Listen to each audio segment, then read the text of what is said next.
టిడ్కో గృహాలపై కూటమి ప్రభుత్వానికి చిత్తశుద్ధి ఎక్కడ? టిడ్కో గృహాలు లబ్ధిదారులకు రూపాయికి రిజిస్ట్రేషన్ చేసిన ఘనత జగన్మోహన్ రెడ్డిదే. జగ్గేపేట నియోజకవర్గ వైఎస్ఆర్సీపీ ఇన్ఛార్జ్ తన్నీరు నాగేశ్వరరావు. ఎన్టీఆర్ జిల్లా today TV staff reporter Cheni Rambabu. Jaggayyapeta పట్టణంలోని బలుసుపాడు రోడ్డు నందు టిడ్కో గృహాలను నేటికి లబ్ధిదారులకు చేకూర్చడంపై ఈరోజు స్థానిక వైసీపీ నాయకులతో కలిసి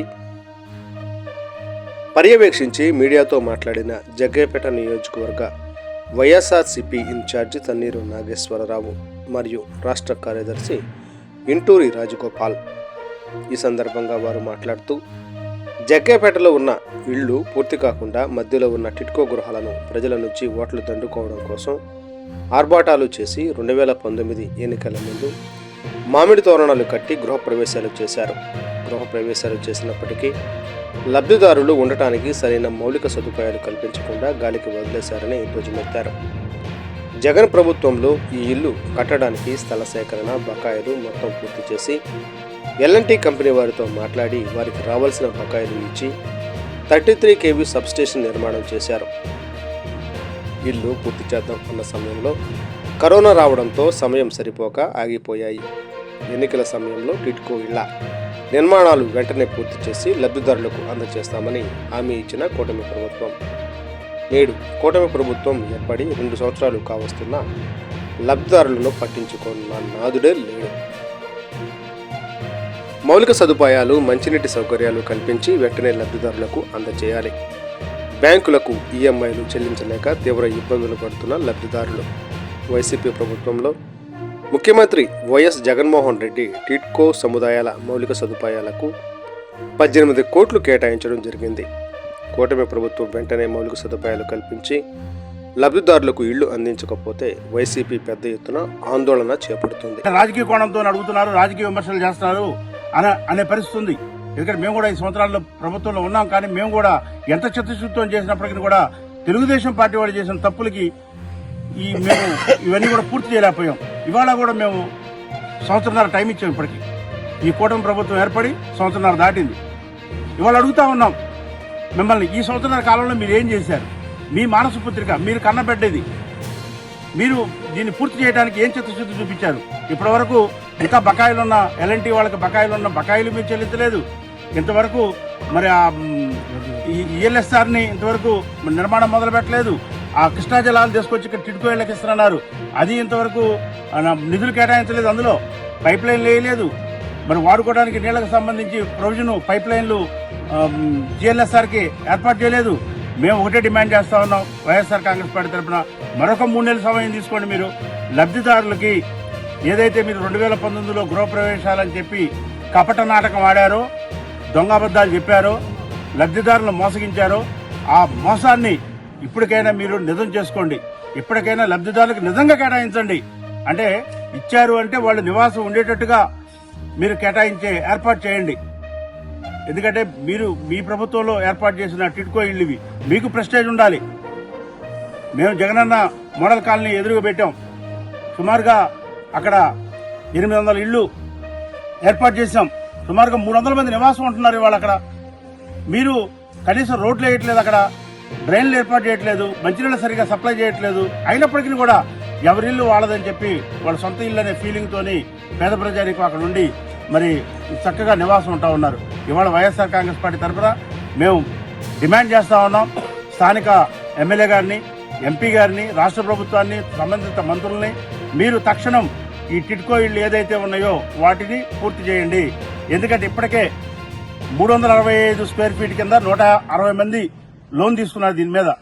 అలానే 430 స్క్వేర్ ఫీట్ల కింద సుమారుగా 260 మంది లోన్ తీసుకున్నారు. అంటే 10 కోట్ల రూపాయలు ఇప్పటివరకు లబ్ధిదారులకి వివిధ బ్యాంకుల నుంచి రుణాలు ఇచ్చారు. వాళ్ళకి గోడ దెబ్బ చెంపదెబ్బలాగా 2 దెబ్బలు తగులుతా ఉన్నాయి ఆ లబ్ధిదారుడికి. ఒక పక్క లోన్ కట్టమని బ్యాంకర్స్ ఒత్తిడి చేస్తా ఉన్నారు, మరొక పక్క ఆల్రెడీ ఇప్పటికే కొంత డిపాజిట్ చేశారు టిడ్కోకి.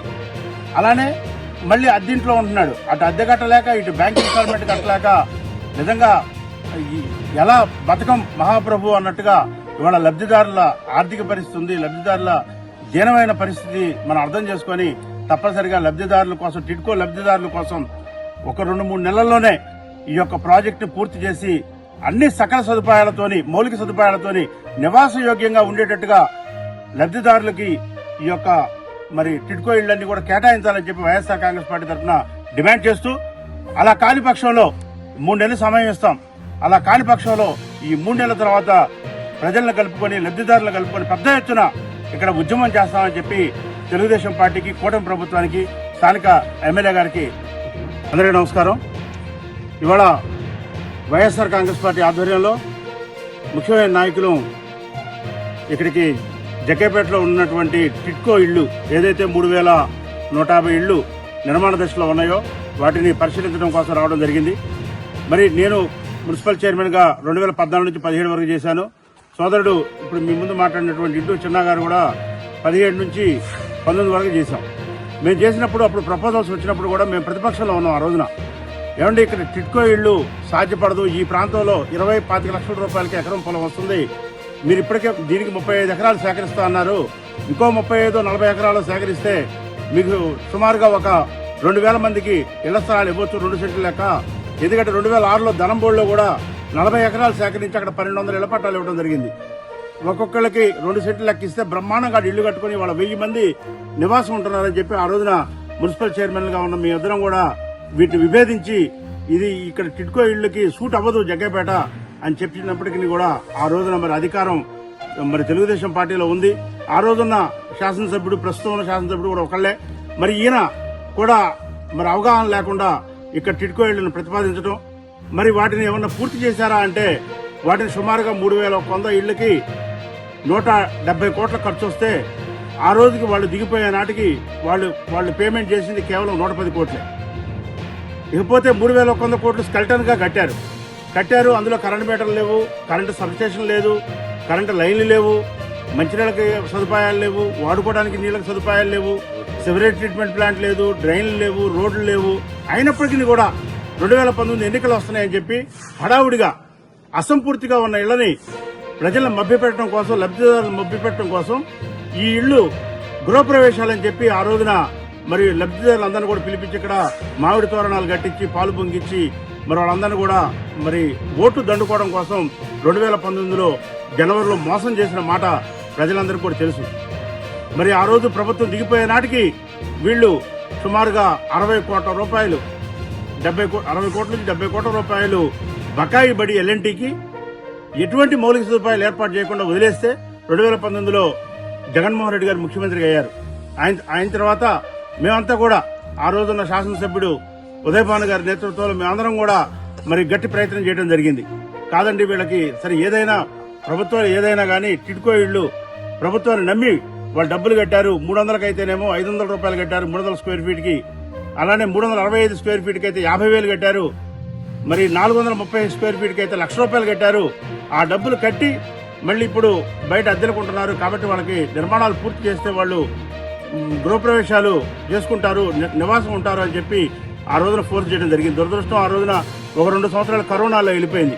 2022 వరకు కరోనా నడిచింది. తర్వాత మరి అప్పటి శాసనసభ్యుడు మరి ఉదయభాను గారు ప్రత్యేకమైన శ్రద్ధ తీసుకుని ఆ రోజు జగన్మోహన్ రెడ్డి గారి దగ్గరికి వెళ్లి ఇక్కడ ఒక 40 కోట్ల రూపాయల బకాయిలు ఉన్నాయి, ఇస్తేనే ఎలాంటి వాళ్ళు పనులు చేస్తామంటే ఆ 40 కోట్లు ఇప్పించడమే కాకుండా ఇక్కడ 35 ఎకరాలు సేకరించాలి మొత్తం ఈ టిడ్కో ఇళ్లకి. దాంట్లో ఎవ్వరికి కూడా ఏ రైతుకి కూడా పేమెంట్ చేయలే. వీళ్ళు 25 లక్షలు ఇస్తామని చెప్పి హామీ పత్రాలు రాసిచ్చారు. ఆ రైతులు కూడా గొడవ చేస్తా ఉంటే వాళ్ళకి సుమారుగా 5 కోట్ల రూపాయలు మరి ఆ రోజున జగన్మోహన్ రెడ్డి గారు ఈ రైతులకు అందరికీ కూడా 25 లక్షలు ఎకరాకి 25 లక్షల రూపాయల లెక్క డబ్బులు ఇవ్వడం జరిగింది.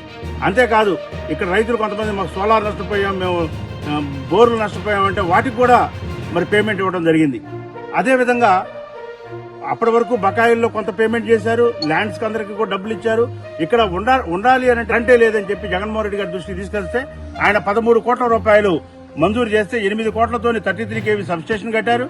అలానే మరి లైన్స్ కూడా మొత్తం కూడా అన్ని వీధులకి లైన్స్ కూడా మరి జగన్మోహన్ రెడ్డి గారి ప్రభుత్వంలోనే గత వైఎస్ఆర్ కాంగ్రెస్ పార్టీ ప్రభుత్వంలోనే ఏర్పాటు చేయడం జరిగింది. అంతేకాదు సివరేజ్ ట్రీట్మెంట్ ప్లాంట్ లేకుండా ఇక్కడ నివాసం ఉండటం అనేది జరగదు. అందరికీ తెలిసింది, ఎందుకంటే టెక్నికల్ పర్సన్స్ అందరూ చెప్తారు. మరి గతంలో శాసనసభ్యుడిగా పనిచేసిన తాతయ్య గారికి ఈ విషయం తెలుసు, ఇక్కడ ఉన్న అధికారులు కూడా అందరికీ తెలుసు. ఎస్టీపీ లేకుండా నివాసం అనేది కష్టం. దానికి కూడా వాళ్ళు డబ్బులు అలాట్ చేయాలి. ఈ గవర్నమెంట్ 4.5 కోట్లు, వైఎస్ఆర్ కాంగ్రెస్ గవర్నమెంట్ 4.5 కోట్లు అలాట్ చేస్తే సుమారుగా 2.5 కోట్లు దాన్ని ఖర్చు పెట్టి మిషనరీ మొత్తం కూడా తేవడం జరిగింది. ఇప్పుడు సివిల్ వర్క్ పెండింగ్ ఉంది. ఇక్కడ గృహప్రవేశాలని చెప్పి కొత్త నాటకానికి తెరదీసి 2019లో అప్పటికి ఇక్కడ ఒక ఈఎల్ఎస్ఆర్ లేదు, ఇక్కడ ఒక జిఎల్ఎస్ఆర్ కూడా లేదు. అంటే ఒక ట్యాంకు కూడా లేకుండా, నిర్మాణాలు జరగకుండా నీళ్లు ఏ విధంగా ఇస్తారు మీరు? అంటే వాడుకోవడానికి నీళ్లు ఎక్కడి నుంచి వస్తాయి? ఆకాశం నుంచి నీళ్లు పడవు కదా. నీళ్లు కావాలి అంటే ఆకాశం నుంచి నీళ్లు పడవు కదా. మంచినీళ్ళకి ప్రొవిజన్ లేదు, అలానే వాడుకోవడానికి నీళ్ళకి ప్రొవిజన్ లేవు. ఇక్కడ ట్యాంకులు అట్లా ఇవాటి వరకు కూడా కట్టింది కేవలం అది వైఎస్ఆర్ కాంగ్రెస్ గవర్నమెంట్ లో జిఎల్ఎస్ఆర్ ఒకటి మాత్రం కట్టారు. అంటే ఎంత ప్రజలను మభ్యపెట్టి ఎంత ప్రజలను మోసం చేశారనేది 2019లో తెలుగుదేశం ప్రభుత్వం అనేది మనకు అందరూ కూడా అర్థమవుతోంది. అంటే ఇక్కడ ఎటువంటి మౌలిక సదుపాయాలు ఇప్పుడు మీరు చూడండి, ఇక్కడ ఎక్కడా కూడా రోడ్లు ఫార్మేషన్ కూడా జరగల. గత 2019 ముందు రోడ్లు ఫార్మేషన్ లేదు, డ్రైన్స్ లేవు, ఎస్టీపీ లేదు, ట్యాంకులు లేవు, కరెంటు లేదు. మరి ఏ విధంగా నివాసం ఉంటారో, మరి ఇక్కడ ఎందుకు గృహప్రవేశాలు చేశారో, గృహప్రవేశాలు చేసి ప్రజల్ని ఎందుకు మోసం చేయాలనుకున్నారో అర్థం కాని పరిస్థితి. జగన్మోహన్ రెడ్డి గారు అయితే గవర్నమెంట్లోకి వచ్చిన తర్వాత ఆయన పేద ప్రజానీకం యొక్క స్థితిగతులు అర్థం చేసుకుని అప్పటి వరకు ఉన్న డబ్బుల్లో 50% తగ్గించేశాడు. అంటే 430 స్క్వేర్ ఫీట్ కి ₹1,00,000 కట్టాల్సి వస్తే డిపాజిట్దారులు 1,00,000 కట్టేస్తే వాళ్ళు 50,000 తిరిగి ఇచ్చేశాడు డబ్బులు. ఎందుకంటే ఇప్పటికే ఇబ్బందుల్లో ఉన్నారని. అంటే 50% రిటర్న్ ఇచ్చేశాడు. అలానే 365 స్క్వేర్ ఫీట్ కి 50,000 కడితే అందులో 25,000 రిటర్న్ ఇచ్చాడు. అంతేకాదు ఒక బ్రహ్మాండమైన చాలా మంచి పని జగన్మోహన్ రెడ్డి గారు చేసింది ఏంటంటే ఈ 300 స్క్వేర్ ఫీట్ ఏదైతే ఉందో, అంటే జగ్గపేట పట్టణంలో కూడా సుమారుగా 1,500 ఉన్నాయి 300 స్క్వేర్ ఫీట్ కింద. ఈ 300 స్క్వేర్ ఫీట్ కి ఉన్న రాష్ట్రంలో ఉన్న మొత్తం కూడా రూపాయికి రిజిస్ట్రేషన్ చేసిన ఘనత వైఎస్ జగన్మోహన్ రెడ్డి గారిది. అంటే 3 లక్షల ఖరీదు వాస్తవంగా అది. ఆ 3 లక్షలు అంటే వాళ్ళ ప్రభుత్వం తెలుగుదేశం పార్టీ అధికారంలో ఉన్నప్పుడు ప్రతిపాదించింది ఏంటంటే 3 లక్షలు మీకు లోన్ ఇస్తారు, నెలకి ₹3,000 కట్టండి, 20 సంవత్సరాల పాటు కట్టమని అన్నారు. అంటే 20 సంవత్సరాలు కట్టాల్సిన బాకీని మొత్తం కూడా జగన్మోహన్ రెడ్డి గారు ఒక కలంపోటుతోని రద్దు చేసిన పరిస్థితి. అంటే వైఎస్ జగన్మోహన్ రెడ్డి గారు అంతా మరి సుపరిపాలన అందిస్తూ ఈ టిడ్కో లబ్ధిదారులను కూడా, అంటే వాస్తవానికి ఇది చంద్రబాబు నాయుడు గారిది తెలుగుదేశం పార్టీ మానసపుత్రిక ఈ టిడ్కో ఇళ్ళు అంటే వాళ్ళు ఏదైనా బెనిఫిట్ చేయాలి చేస్తే, కానీ వాళ్ళు చేయకుండా అర్ధాంతరంగా వదిలేస్తే ఈ ప్రాజెక్ట్ ని సుమారుగా స్టేట్ వైడ్ గా 28,000 కోట్లు అంటే ఈ ప్రాజెక్టు మొత్తం కాస్ట్, దాంట్లో సుమారుగా 12,000 కోట్లు బకాయిలు పెట్టారు. పెడితే అందులో 4,000 కోట్లు జగన్మోహన్ రెడ్డి గారే కట్టాడు. దానివల్లే వైఎస్ఆర్సీపీ గవర్నమెంట్ లో మేము ఇవన్నీ కూడా పూర్తి చేయలేకపోయాం. అంటే మౌలిక సదుపాయాల నిమిత్తం రోడ్లు వేసాం, ఫార్మేషన్ మీరు చూడండి, WMM వేసాం, GSP వేసాం, కొన్ని డ్రైన్లు మొదలు పెట్టాం, STP కొంతవరకు పూర్తి చేసాం, సబ్స్టేషన్ నిర్మాణం చేసాం, తర్వాత GLSR చేసాం. ఈ రోజున మేము ప్రభుత్వానికి కూడా కావాల్సినంత టైం ఇచ్చాం. మేము నిర్మాణాన్ని వెంటనే లబ్ధిదారులకి టిడ్కో ఇళ్లను వెంటనే లబ్ధిదారులకి టిడ్కో ఇళ్లను వెంటనే